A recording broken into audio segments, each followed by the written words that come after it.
अच्छा, रेप का जो कानून अभी जो प्रेजेंट फॉर्म में हमारे पास है, और पहले जो हमारे पास लॉ था, तो काफ़ी डेवलपमेंट होती रही है। तो इट गोज़ बैक टू 1979 में जनरल ज़िया-उल हक के दौर में जिना ऑर्डिनेंस आई थी, जिसके तहत रेप की ये रिक्वायरमेंट थी कि अगर किसी के साथ रेप होता है तो there has to be 4 male witnesses जो ये टेस्टिमनी आके दें, ये आके अपना एविडेंस दे के ये रेप हुआ है।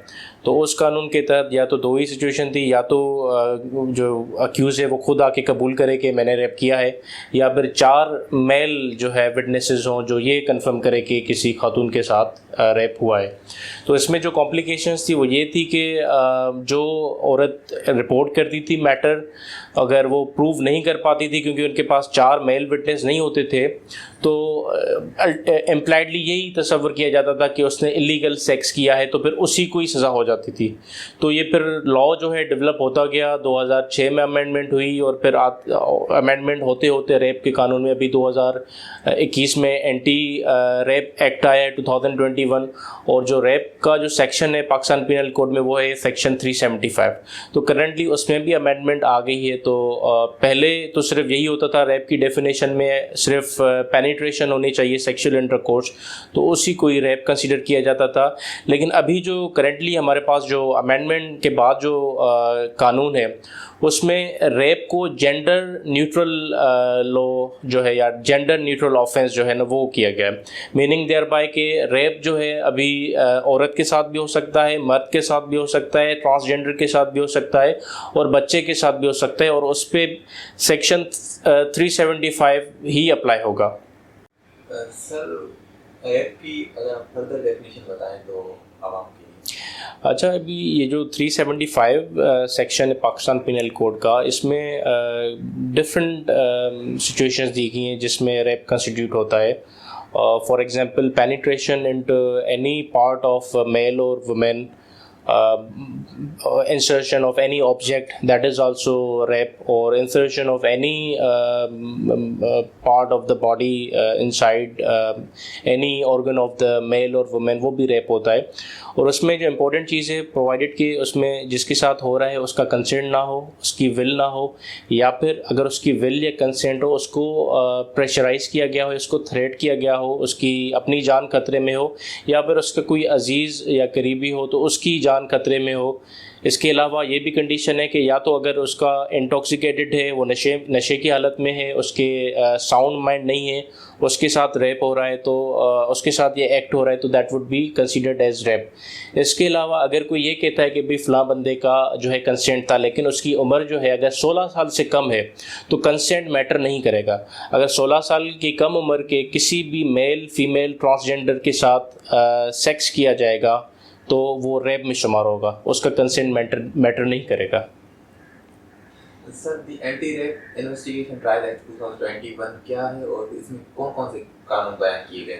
अच्छा, एंटी रेप एक्ट 2021 के जो मेन आपको मैं फीचर्स बताता हुआ चलूँ, इस एक्ट के तहत हर डिस्ट्रिक्ट पे एक एंटी रेप क्राइसिस सेल जो है इस्टेब्लिश होना है, जो हेड करेगा या तो डिप्टी कमिश्नर उस डिस्ट्रिक्ट का, या फिर कमिश्नर वो हेड करेगा।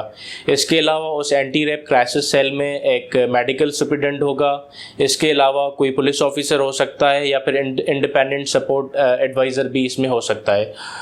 उनका काम ये है कि कहीं पे भी उनको इन्फॉर्मेशन मिलती है कि कहीं पे रेप जो है वो कहीं पे हुआ है, कमिट हुआ है, तो ये सबसे पहले वो इंश्योर करेंगे कि FIR हो। फिर उनकी ये भी जिम्मेदारी है कि मेडिको लीगल के लिए वो अप्रोप्रिएट स्टेप्स लें, और इसके अलावा विटनेस को प्रोटेक्ट करें, और प्रॉपरली अगर कोई भी ट्रायल के दौरान कोई भी अदर नेसेसरी स्टेप्स हैं तो ये सारी एंटी रेप क्राइसिस सेल की जिम्मेदारी होगी। दूसरा ये कि अगर पुलिस भी अगर FIR लॉन्च करती है रेप की, तो पुलिस को instantly without any delay anti rape crisis cell को रिपोर्ट करना होता है।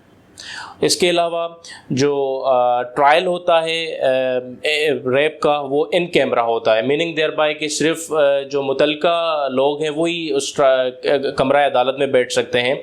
और इसमें यह भी है कि अदालत को ये पावर दिया गया है कि अगर अदालत समझे तो वो, और मुनासिब समझे तो according to the circumstances of the case, तो वो वीडियो पे भी एविडेंस रिकॉर्ड कर सकती है। इसके अलावा दूसरा इसमें सेक्शन 13 है, क्योंकि पहले ज़माने में ये होता था कि जिसको हम कहते हैं 2 फिंगर वर्जिनिटी टेस्ट जो है उसको भी इस एक्ट में प्रोहिबिट किया गया है, मीनिंग देयर बाय के ये अभी टेस्ट जो है एप्लीकेबल नहीं हो सकती। और मोस्ट इम्पॉर्टेंटली कोई ऐसा एविडेंस भी नहीं आ सकता जिस पे जो विक्टिम है उसका कोई इमोरल कैरेक्टर को इस्टेब्लिश करने की कोशिश की जाए, तो वो भी एडमिसिबल नहीं है। इसके अलावा इसकी जो 164 की स्टेटमेंट होती है वो एज सून एज पॉसिबल जो है जो विक्टिम होगा या विटनेस होगा उसको मजिस्ट्रेट के सामने रिकॉर्ड करवानी है। और जो ये केसेस की इन्वेस्टिगेशन होगी उसके लिए एक अलग से यूनिट जो है वो तश्कील दिया गया है, जिसको special sex investigation offence unit कहा जाता है, SSOIU। और रेप का जो ऑफेंस है that is in the schedule 2 of the act, और उसमें जो इन्वेस्टिगेशन जो करेगा ऑफिसर होगा वो इंस्पेक्टर हो सकता है, लेकिन जो सुपरविजन होगी वो not below the rank of 17 scale या DSP या ASP रैंक का ऑफिसर उसको सुपरवाइज करेगा। और उसमें एक फ़ीमेल ऑफिसर भी through out the proceeding of the case होगी, जो FIR से लेके विटनेस की स्टेटमेंट से लेके ट्रायल के दौरान इवन एंड तक जो है फीमेल ऑफिसर उसके साथ होगी। Sir for procedure and prosecution strategies क्या होगी? प्रोसिक्यूशन स्ट्रेटजीज़ यही हो सकती हैं कि एज सून एज पॉसिबल जो प्लेस ऑफ इंसिडेंट है वहाँ से जो भी एविडेंस है वो प्रिजर्व करें, कलेक्ट करें। उसका जो विक्टिम है उसको थोड़ा ये आप बताएं कि जो एज अ IO जो उस केस का होगा, क्योंकि यूजुअली इस केसेस में ऐसे होता है कि जो एविडेंस डिस्ट्रक्शन के बड़े चांसेस होते हैं वो या तो इंटेंशनली भी हो सकते हैं और अनइंटेंशनली भी हो सकते हैं। जैसे जो रैप का विक्टिम होता है सबसे पहले वो जाके फॉर एग्जांपल वो नहा लेता है ताकि फिर उसके जो सैंपल्स कलेक्शन होती है फिर उसमें केस ख़राब हो जाता है। तो IO को ये चाहिए कि पहले उसको एडवाइस करे कि भाई आपने जो है बिफोर जब तक जो है आपके सैंपल्स कलेक्ट नहीं होते तो आपने बाथ नहीं लेना। और इसके अलावा जो वहाँ पे जितने भी सैंपल्स वगैरह मिल रहे हैं तो उसको प्रॉपर तरीके से प्रिजर्व करके उसका जो मेमो बनता है वो प्रॉपरली बनाए, तो उसमें अच्छे चांसेस हो सकते हैं कन्विक्शन के। सर अगर विक्टिम सेटलमेंट करना चाहे तो क्या वो कर सकते हैं? जो रेप का ऑफेंस है वो कंपाउंडेबल ऑफेंस नहीं है, तो अनफॉर्चुनेटली इसमें अगर जो विक्टिम है या विटनेस है वो सेटलमेंट करना चाहे तो कोर्ट के थ्रू नहीं हो सकता। सर आप पुलिस ऑफिसर्स को भी पढ़ाते हैं तो उनकी क्या होती है स्ट्रेटजी सीखने वाली? अच्छा, मैं यहाँ पे काफ़ी अर्से से सिंध पुलिस को पढ़ा रहा हूँ पुलिस हेडक्वार्टर गार्डन में। और क्योंकि लॉज जो हैं वो आए रोज़ जो है नए अमेंडमेंट्स आती हैं, तो लाजमी नहीं है कि हर पुलिस ऑफिसर को लॉज की प्रॉपर लीगल नॉलेज या अवेयरनेस हो, लेकिन इट इज़ वेरी इंपॉर्टेंट क्योंकि किसी भी बंदे का first point of contact police होती है। तो पुलिस को जो लॉज हैं जो एग्जिस्ट कर रहे हैं उनकी प्रॉपर अंडरस्टैंडिंग होनी चाहिए। तो अनफॉर्चुनेटली जो मैंने ऑब्ज़र्व किया है, जितने भी पुलिस ऑफिसर्स आते हैं जिनको ट्रेनिंग हम देते हैं, स्पेशलाइज ट्रेनिंग कोर्सेज करवाते हैं, तो उनको प्रॉपरली जो है लीगल नॉलेज या अवेयरनेस नहीं होती एग्जिस्टिंग लॉज के बारे में। जैसे भी रिसेंटली मैंने रेप और सेक्सुअल ऑफेंसेस पे ट्रेनिंग कंडक्ट की है, तो इनिशियली तो स्टार्टिंग ऑफ द डे में तो उनका इतना अच्छा रिस्पांस नहीं था, बट ये है कि कराची में जो पुलिस ऑफिसर्स हैं वो काफ़ी दर्जा बेहतर हैं if you compare to other district. The reason being कि यहाँ पे कंटिन्यूसली ट्रेनिंग कोर्सेज करवाए जाते हैं जिनसे उनकी कैपेसिटी बिल्डिंग भी होती है, जिनकी उनकी स्किल्स भी जो है प्रॉपरली जो है वो एनहेंस होते हैं।